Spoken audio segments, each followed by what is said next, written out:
we basically I motivated the idea of how you would need to, why we would need to align sequences in order to see similarities between them and conservation between them, and basically showing you the strategies of doing so. Now, going from pairwise alignment, we will go to multiple alignment.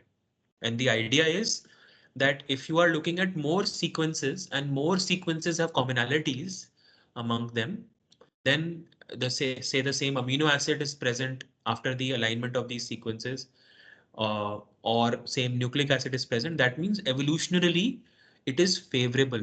It is important for the function of that particular protein or that particular gene. All right, or that particular nucleotide is doing something interesting or important in organisms which have been, from whom these sequences are being taken, and therefore it's important. This is basically forming the basis for further experimentation, is to understand, okay, why is it that these particular amino acids or nucleotides are conserved between organisms.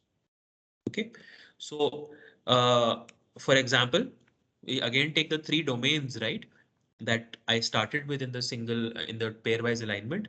And you saw that when we had the alignment of these three domains, there were locations which were common between these domains. Now these locations, because this particular A domains of or three A domains were from the non-ribosomal peptide synthetase. So most likely these amino acids might be responsible for the enzymatic activity, all right, of those basic of that of this protein which does this function. All right, and but if you see, when we are aligning these together, right, all of them, versus when we are aligning them separately, there are different kinds of alignments, right? So for example, now if I show you in green, you see that the last two sequences seem to be more similar to each other than when we compare all the three sequences together, right? Or than the first two sequences, right? And when we actually, now I show you in green, in blue, and in blue and in orange or brown, um, similarities between the first and the third sequences, and second and the third sequence, first and the second sequences, right? So now the idea is that there are similarities between um, pairwise similarities between sequences, and there are global similarities between sequences when we have done the alignment. So the question is, how can we actually go from a pairwise alignment to actually obtain a multiple sequence alignment? So more than two sequences getting aligned. So one thing is quite straightforward, that when we are talking about alignment of two sequences, we are essentially talking about a two-dimensional matrix, right? If we similarly talk about alignment of three sequences, we talk about a three-dimensional matrix. All right. So for example, these are the three sequences. These are three sequences that we have. And when we align them, the alignment path actually represents a path in three dimensions, where each one of these sequences forms one dimension of the matrix that you have. And correspondingly, the scoring function that you will be having, right, will be changed. Now, when we are having the alignments, the columns which are highly conserved basically should be given a positive score. The columns which are less conserved will get the next positive score. The columns which are absolutely not conserved, like basically having, say, a G and all the gaps here, right? They will be given a different score. So the scoring scheme also has to be modified for this. So if I show you an example of three sequences of length 4 each, and we align them. So this is, say, the potential alignment between these three sequences. They essentially uh, represent a three-dimensional path, right? In the three-dimensional space. So let us say each one of them we are giving numbers, locations to these alignments. So this is position 1, 2, 3, 4. Is position 1, 2, 3, 4. Position 1, 2, 3, 4. Right here, whenever there is a gap, we don't essentially consider the gap to be a part of the sequence, because There is no sequence lying there, right? So essentially what we are doing again, earlier we had a two-dimensional matrix. For a three sequences, we'll have a three-dimensional matrix or it's a cube.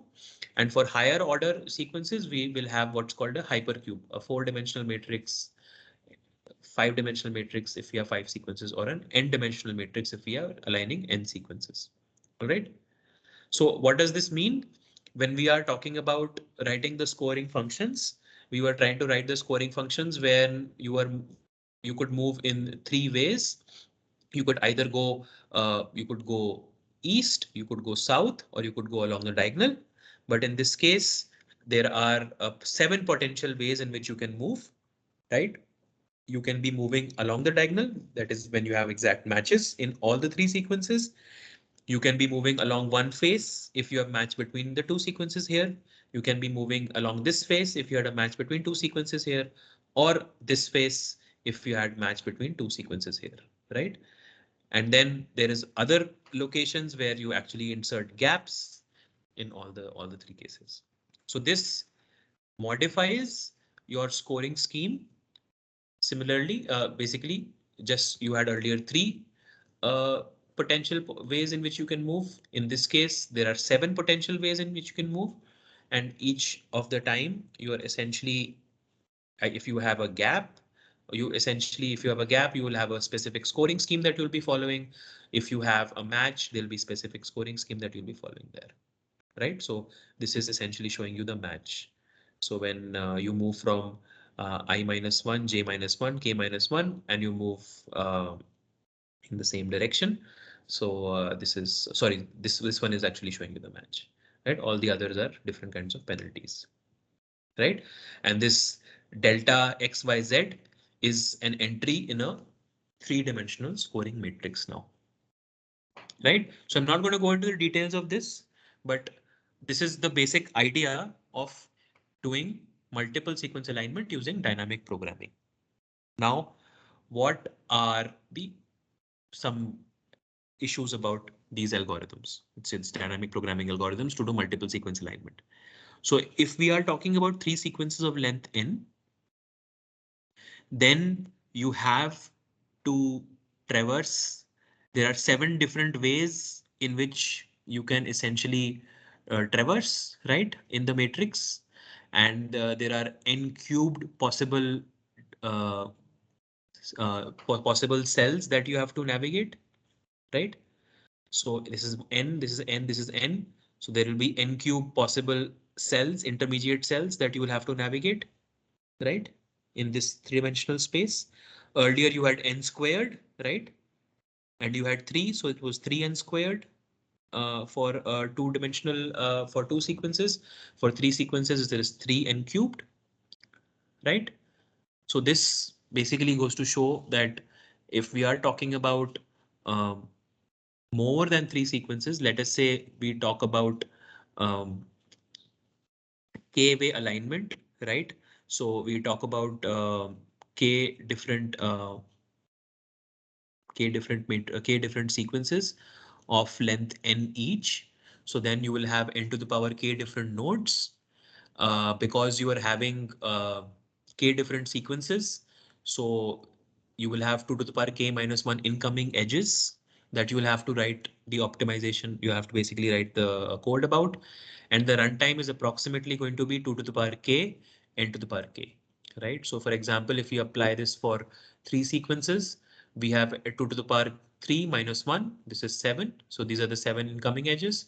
And you have n to the power 3 so because there are three sequences of length n, so they have n cubed nodes, right? So the runtime is approximately 2 to the power k, which is 8 here. 8 into k is 3, right? So n cubed. So it's approximately 8 to 7 n cubed, right? So now can you calculate how much runtime? So you can probably see that these algorithms quickly become very cumbersome when you have a large number of sequences. So let us say, let's take a simple example when we are aligning 10 sequences of length 100 each. Now, how much is this number? Can you calculate and tell me?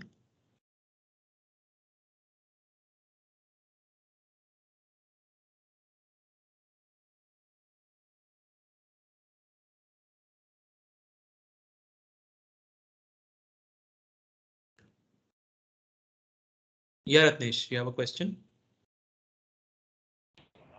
Sir, the question was from like earlier. So like in when we have three sequences and we are aligning, so how will we place insertion and deletions?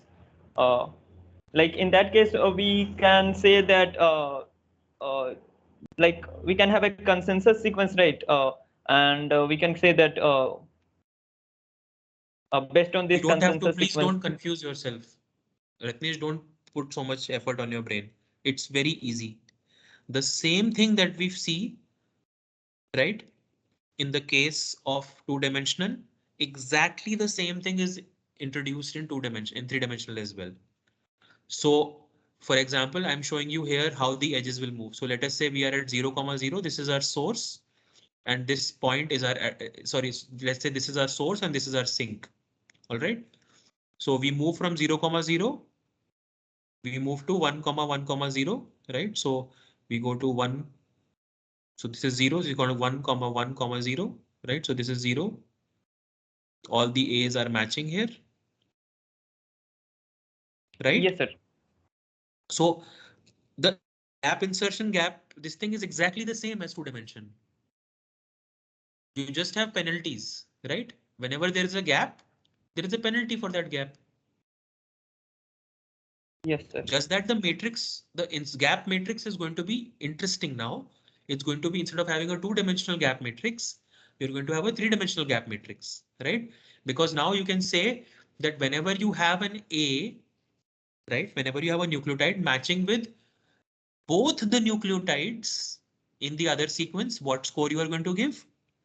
Or if you have a nucleotide matching with a single nucleotide in any of the other sequence, what score you are going to give? Or if your nucleotide is not matching with any of the nucleotides, what score you are going to give? Right? Yes, sir. Yes. Similarly, if you have a nucleotide and you insert a gap in one sequence, what penalty you want to give? If you insert gap in both the sequences, what penalty you want to give? Yes, sir. So it's exactly the same thing as two dimension extrapolated to three dimensions, where the scoring matrix will be between ATGC and a gap in three dimensions. Earlier it was between ATGC and a gap in two dimensions. So ATGC and gap, ATGC and gap, right? That was their scoring matrix. If you, Yes, sir. Yes, understood. right? So this was our scoring matrix in two dimensions along with the gap. Now we can have the same matrix with a gap, right? In three dimensions.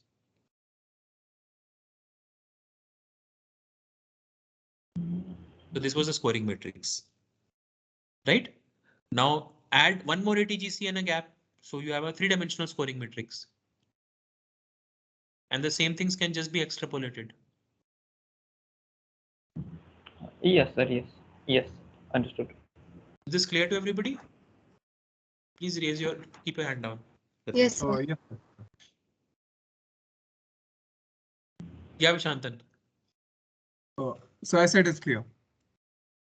So now can you tell me how much runtime you will take to align mere 10 sequences of length 100 each? 20 to the power 100. Right, so that's actually longer than the age of the universe that we live in. So these methods, although they give you an exact alignment, they are typically suboptimal, right? So we have to come up with faster ways of alignment.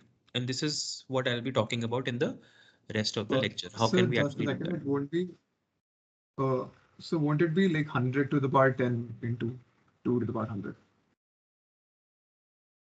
So Sorry, 2 to the power 10. 2 to the to the power power 10 into 10? 100 to the power 10. Yeah. So 100 to the power 10. Yeah. Right? So that will be basically 1 followed by 20 zeros. Yes, sir. Right? And then again, 2 to the power 10 is 1 followed by 3 zeros. So it'll be 1 followed by 23 zeros. That's a Yes. long time. Okay. So now this is what we want to figure out. We want to figure out that you essentially are given more than 2 sequences, and how can we align them in a multiple sequence alignment. So this is what a multiple sequence alignment means. You are aligning more than 2 sequences. Now, one thing that we already saw that a multiple sequence alignment automatically also induces pairwise alignments, right? So we have 3 sequences here, let us say, and this is a multiple sequence alignment. Now, if I actually take these 3 sequences separately, right, and I align them pairwise, I can get actually alignments, right, between these 2 sequences, two pairs of sequences. So for every n pair of sequences, there are n choose 2 alignments possible, pairwise alignments possible, right? But do you see a problem here? Can we just do these n choose 2 pairwise alignments and just pile them up over each other? So for example, we have these 2 alignments, right? First sequence with the second sequence and first sequence with the third sequence, right? And the third sequence, second and the third sequence together. Can you actually pile them up and go from here to the here, multiple sequence alignment, just by putting these May alignments not on be, top of sir. each other? Right? It's not always going to be possible, because one thing you can already see, this alignment has 2 gaps. This alignment has a single gap, right? This alignment in this case has a single gap. This has no gaps for this particular sequence. So this is a challenge, and we have to figure out ways of solving this. The other problem is that set of arbitrary pairwise alignments sometimes cannot even yield a multiple sequence alignment, right? So let us say you have these 3 sequences, A's followed by T's, T's followed by G's, G's followed by A's. And if you do this pairwise alignment, you can see there is absolutely no way in which you can actually align these sequences, right? So you are going to have an alignment with AAA, T's aligning, and then you will have gaps here. So this entire thing is going to be gaps, then you will have G's aligning, right? But actually GAA and AAT also aligns. So this way of constructing pairwise, using pairwise alignments, they arbitrarily, you cannot actually use this. So you have to come up with a way to do this in a sort of a algorithmic fashion. So there are 2 ideas, both of them derive from the same basic concept. And that concept is that just like our motifs could be represented in the form of profiles, so can alignments be, right? So for example, you have this alignment here, right? This alignment can actually be represented as a motif as shown here. Just that in a profile, you did not have a dash or a probability for having a gap, but now you actually also have a probability for having a gap, right? So I hope till here everybody is with me. Yes, sir. Yes, sir. So So now the idea is, in the past, we were aligning sequences against sequences, but nobody stops us from aligning a sequence against the profile. And similarly, nobody stops us from aligning a profile against a profile. All right. So how do we do this in practice? This is quite advanced. So I'm just going to briefly give you a flavor of how this is done. So this was your matrix earlier, right? Actually, one slide is skipped here.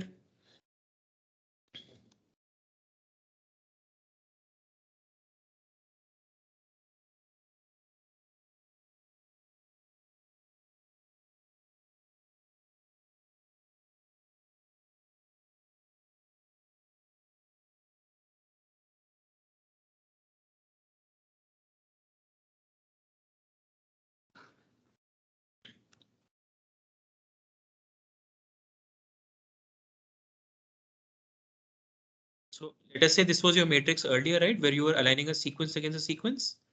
Now you can just replace one of this sequence with a profile like this. All right. So things don't change a lot. What you essentially end up doing is you still have the same scoring scheme, but now that score will be scaled by the probability of finding that particular base. All right. So in this case, in the first column, when you're aligning with this, there is no A, right? So you do not basically, you have to have either a dash, a T or a C there, right? Now you go to the scoring matrix, you see if there is a and a dash, what is the score, right? In the profile, this this particular dash has a probability of being present at 0.2% of the sequences, right? So 20% of the sequences.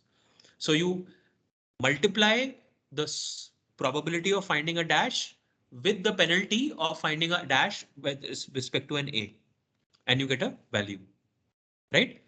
Similarly, you do that for C, G, A, and T. All right. Is this clear? The basic idea? Sir, can you please explain again? So earlier, when we were aligning a letter, a sequence to a sequence, there was a clear this thing, right? Either A matches with an A, right? So here A matches with the A. So you move along the diagonal, right?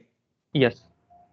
But what you were essentially doing was you were saying that, okay, if you don't match it, if you don't go along the diagonal, or if you insert a gap in one sequence or the other sequence, there are these kinds of penalties, right?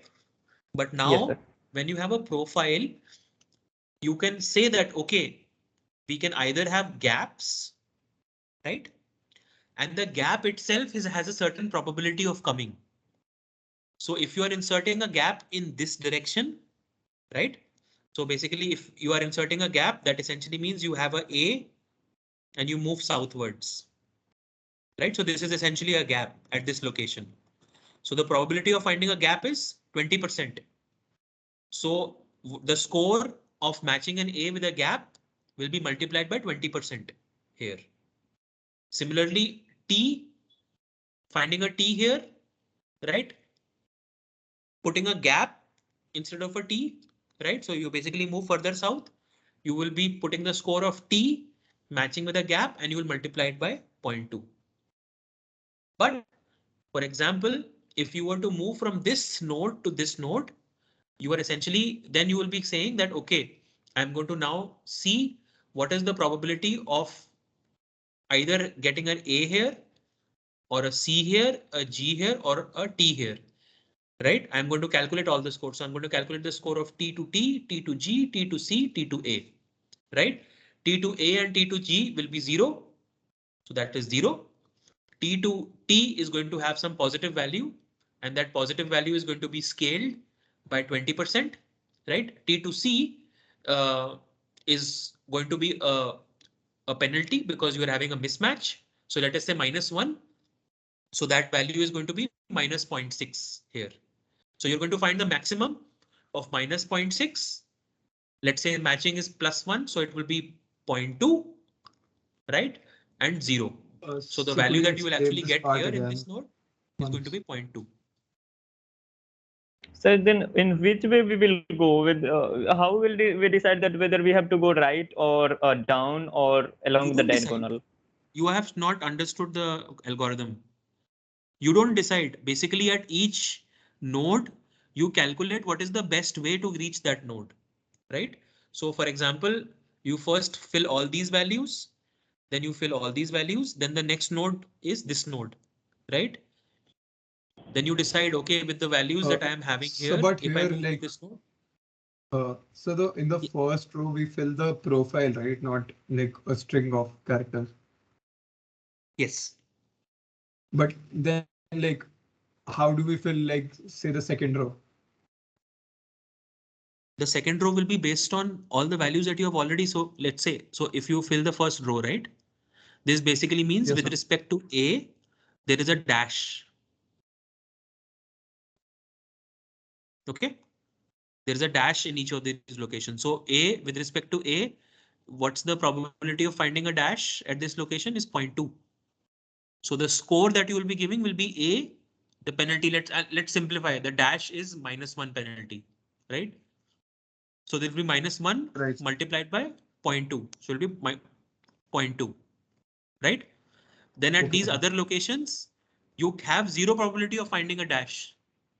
So you will just move along this. It will be 0.2 only. It will be my 0.2 only, minus 0.2. Okay, sir. Okay. Then the probability of finding a dash at this location is 0.8, right?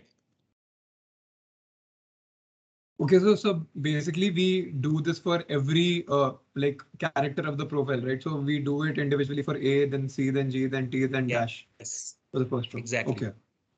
So there'll be, instead of having a single value here for moving along the diagonal, you're going to have 4 values for moving along a diagonal, and you're going to have the value for moving off diagonal, basically south or east. These values will be scaled by the probabilities of finding a dash there. Okay, so sir, we I will think- move according to that in the for the maximum. Yeah, so this is how the scores will be calculated, and then ultimately you have to basically find the maximum score for reaching at this point. So you can do this for profile against the sequence, and now there is even more confusion and even more complication. You can do this for a profile against a profile. So then right now you had one sequence versus 4 other possibilities. Now you had four letters against 4 other letters. So there will be 16 combinations possible. All right. But Yes, in sir. principle, you can use exactly the same algorithm to obtain multiple sequence alignments as well.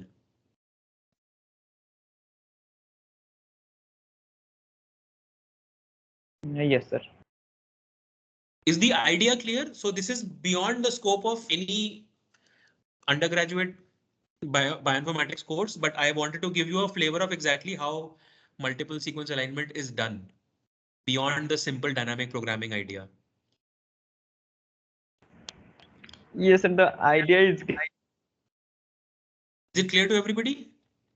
Deepak, Ashi, Vishantan, Paras, Dev, Abhinav? Sort of. I guess once we'll go through it again, then we'll be able to understand it better. The idea is, I just want you to basically the takeaway from this is the idea that you can actually align a sequence against a profile, and you can even align profiles against themselves. Just given the way that I've shown you, just assume that that is possible. Take my word for it. All right. And the way that those things will happen is basically by scaling the scores with the probabilities of finding the respective bases, right? So given that yes, this is sir. Yes. possible, there are two algorithms which perform approximate multiple sequence alignment. So these are called approximate methods because the alignment is typically based on these kinds of probabilistic models, essentially aligning profiles, and they are much, much faster than working with a dynamic programming algorithm. And the idea is, the ultimate goal for these algorithms is to find a common region, a common conserved region. These algorithms are not giving you the best solution, but they give you almost the best solution. So these are basically giving you sub-optimal alignment, but in most cases, they're almost the best alignment, but they do so in a reasonable time. All right. So there are two methods available for this. First method is called progressive alignment, and this follows what's called a greedy approach. And the other method is called iterative alignment, which builds on the greedy approach. So before I show you exactly how one does the greedy approach, I have shown you how greedy algorithms work in the past. Can you think about how would you do this in a greedy manner? Remember that you can align profiles against sequences now. So we find the maximum like probability based on each step, and then we take that step. So how would you decide what has the maximum probability? So the From first the step is profile, that you right? do So pairwise profile. alignments. Okay. So I'm already giving you the first step. The first step is you do all possible pairwise alignments. You do n choose 2 pairwise alignments. So then we form the profiles for each like each pairwise alignment. Then we calculate, say the score using the score using the probability values for each subsequent string, and then we But probably if you do it for each pairwise alignment, so there'll be n choose 2, right? So n into n minus 1 by 2, yes right? sir, yes sir. And two alignments might actually have exactly the same sequences. Yes sir. So how do you reconcile that? So you are on the right way. You have to choose after the n all the alignments. You have to choose how to proceed. All right. So first, in the greedy approach, what you do is you choose the most similar sequences to proceed first. Right? The assumption is that if two sequences are very similar, most likely they will be also having very similar conservation, right? They'll be aligning very well. So you do all these n choose 2 alignments, right? You calculate the scores of the alignments, and then you take the most similar alignments, you make a profile out of them.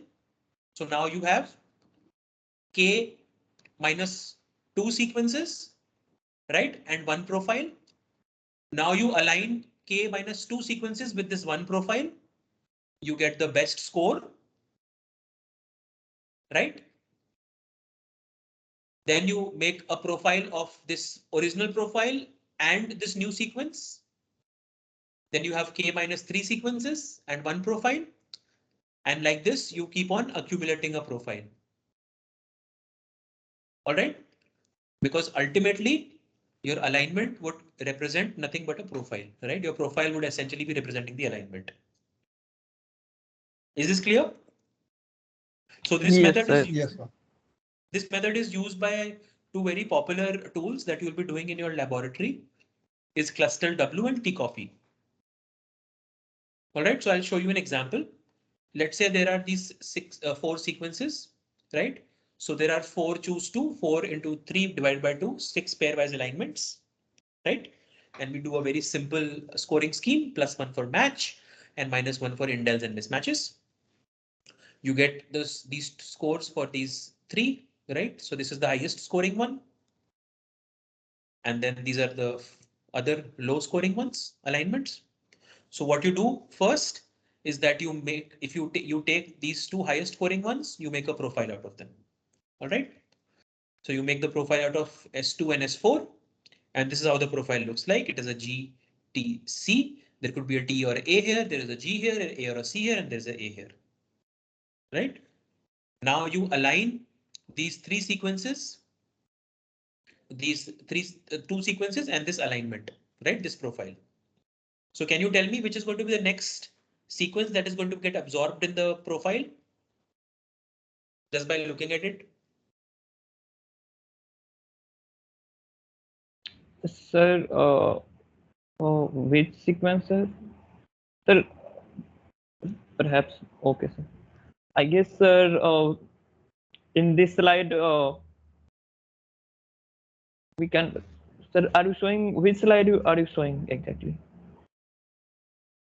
This slide, second slide after greedy, the example slide of the greedy approach. So what Which will be the of next the step here? sequences do we have to choose? So you have to now calculate the distance between this, like alignment between this profile and S1 and S3, right? And you will see that the distance between this profile and S1 is lowest. And then you will essentially go to make a profile of S1, S2, and S4.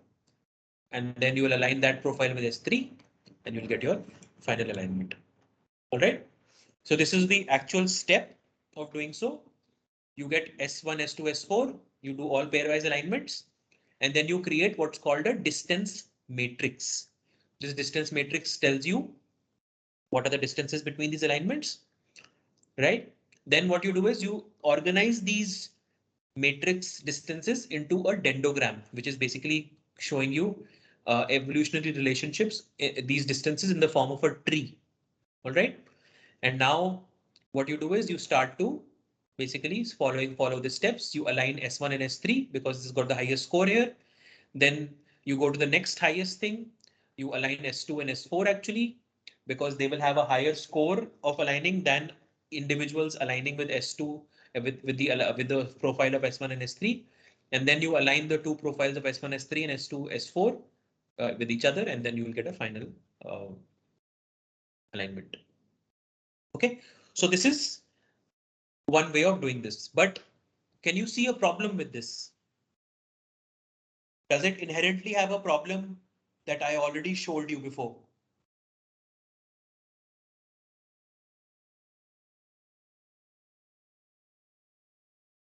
So if you take like pairwise alignments, even if you take two sequences which are very like close to each other, but like it'll sort of introduce a bias in the subsequent alignments, right? For those two sequences. Yeah. So if you have one or two sequences which are very different, right?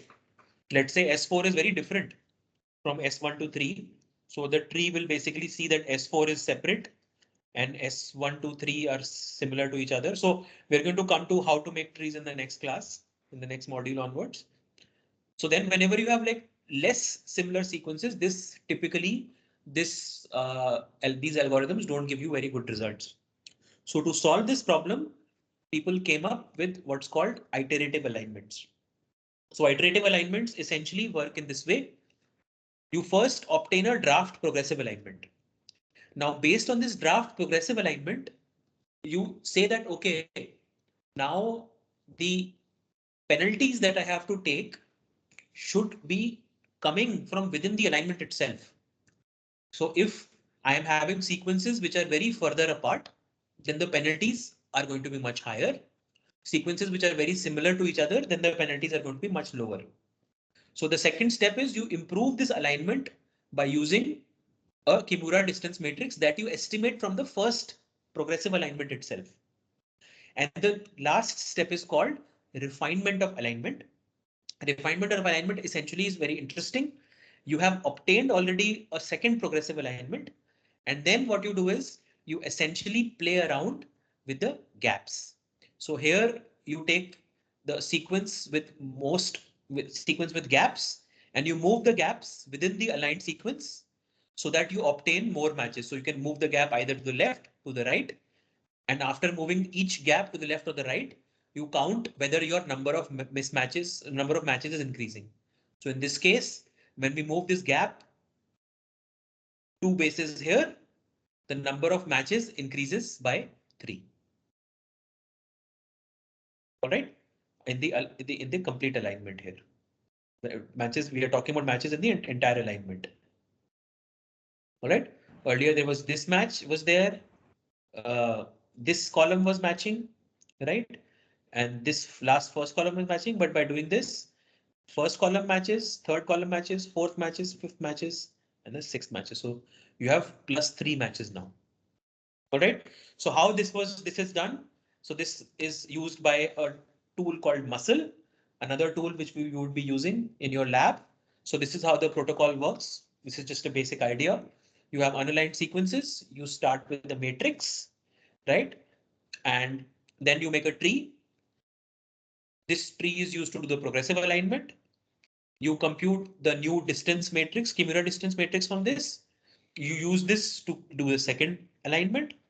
And after you have done the alignment, you do this kind of moving around of your gaps to obtain a better MSA, right? And if you get a better MSA, you save it and you keep on repeating this, the refinement process until there is no other change to the score. So this is called Muscle, and this is another tool which is basically used for more distantly related sequences. So how does these alignments look in practice? So this is an example of histone alignment. And here you have, this is probably what you were also getting for pairwise alignments, right? So this is how you will be getting your alignments. Locations or columns which are absolutely conserved, that is all the amino acids or nucleotides are exactly the same.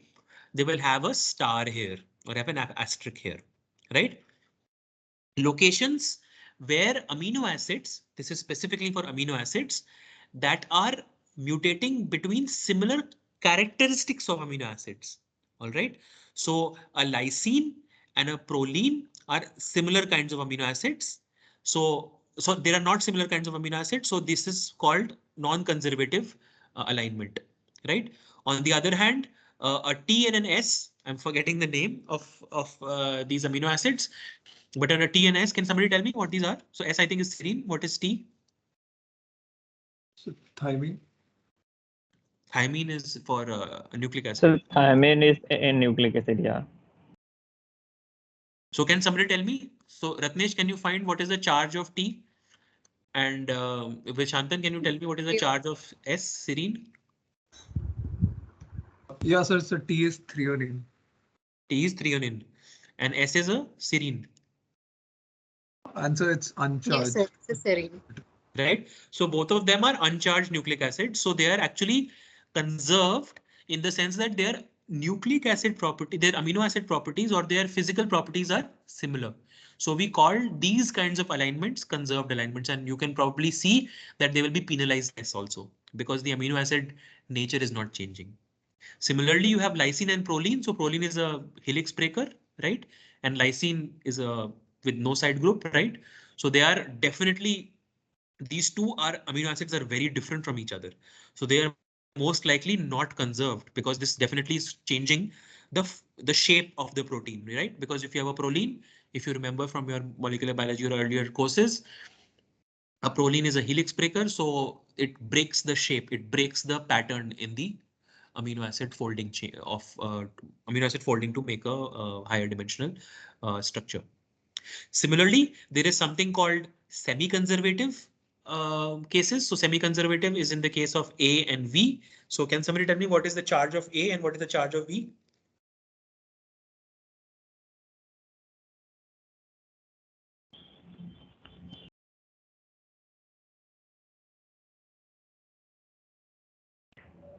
So both of them should be uncharged, right?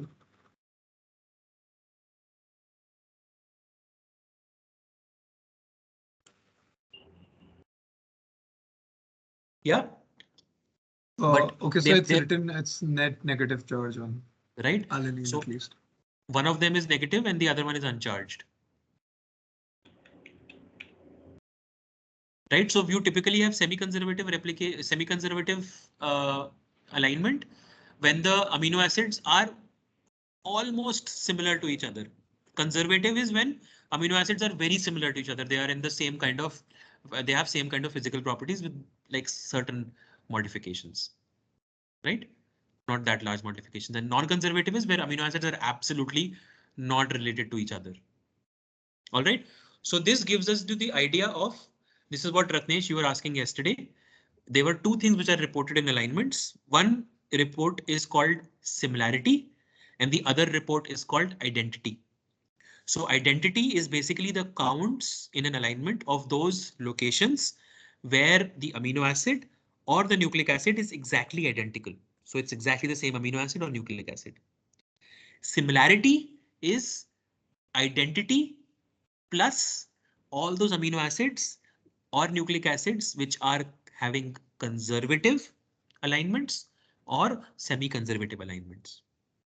All right. So if you now go back to your Yes, sir. scores of the Understood. alignments, you will see that if you add all those locations which are having two dots or a single dot, actually having two dots which are having conservative, if you add that number to the similarity, then those number of nucleotides or amino acids will be added in the similarity percentage of the alignment. So typically you see that similarity percentage is usually larger than the identity percentage. So again, the idea here is sequence conservation implies function. So now what do you do with these kinds of things? So you can essentially try to understand which part or sequence is shared between different organisms or shared between domains of a protein of the same organism, as we saw in the case of NPR and NRPs, non-ribosomal protein synthetases. And when you're dealing with a new protein of an unknown function, right? You would expect that certain parts of this protein is going to be similar to known proteins. So you to perform a multiple sequence alignment, you would get domains which are similar, right? So you'll find local alignments of this protein with another protein. And now you can specifically look at locations that are different in this new protein. And then you can try to mutate these locations and try to see if these mutations modify the version of the protein that you have found. All right, modify the function of the version of the protein that you have found. So it is known that selective pressure of evolution results in the need to conserve function. So when evolution tries to makes a protein or discovers a function which is useful for it, it increases the fitness. The organisms which are more fit, they are more likely to pass on the genes, more likely to pass on these mutations. So they get selected for. And the other case in proteins which are maintaining function, they generally require specific three-dimensional structures, and multiple sequence alignments actually give you information about this. So typically, these are the two major functions that multiple sequence alignments are used for. You can take a template or known proteins, you can align a new protein with it. And based on this alignment, you can even do what's called a structural modeling. So if you have certain parts which are aligned, right, are highly conserved, then most likely their shape is also going to be conserved. So you can assume that that particular part of the protein is folding exactly in the same way as the other conserved residues. I'm going to talk more about it when we are going to be doing in the last module, depending upon how much time we have, of how an example of doing this. The other thing that you can do is you can build these evolutionary trees from from these multiple sequence alignments, which essentially tell you about the evolutionary relationships between organisms from which you are taking these sequences or proteins or nucleic acid sequences, and essentially tell you how these proteins might have evolved, or from which organisms these functions are getting passed on. So the next question is, in order to do these kinds of multiple sequence alignment, even to do the multiple sequence alignments and to actually use them, the next thing is how do we make these phylogenetic trees? And this is what I will be discussing in the next module. All right. So I'll stop here So, and sir, take. phylogenetic trees are based on protein sequences. It is not based on DNA sequences. They can be based on both DNA sequences and protein sequences. Okay, sir. Okay, okay. So here is an example of how you can revisit one of the classical experiments in biology that was done by Darwin using multiple sequence alignment. It's a very short video. I highly recommend you to look at it. I will take questions and you are free to leave for the other class. Thank you, sir. Thank you, sir.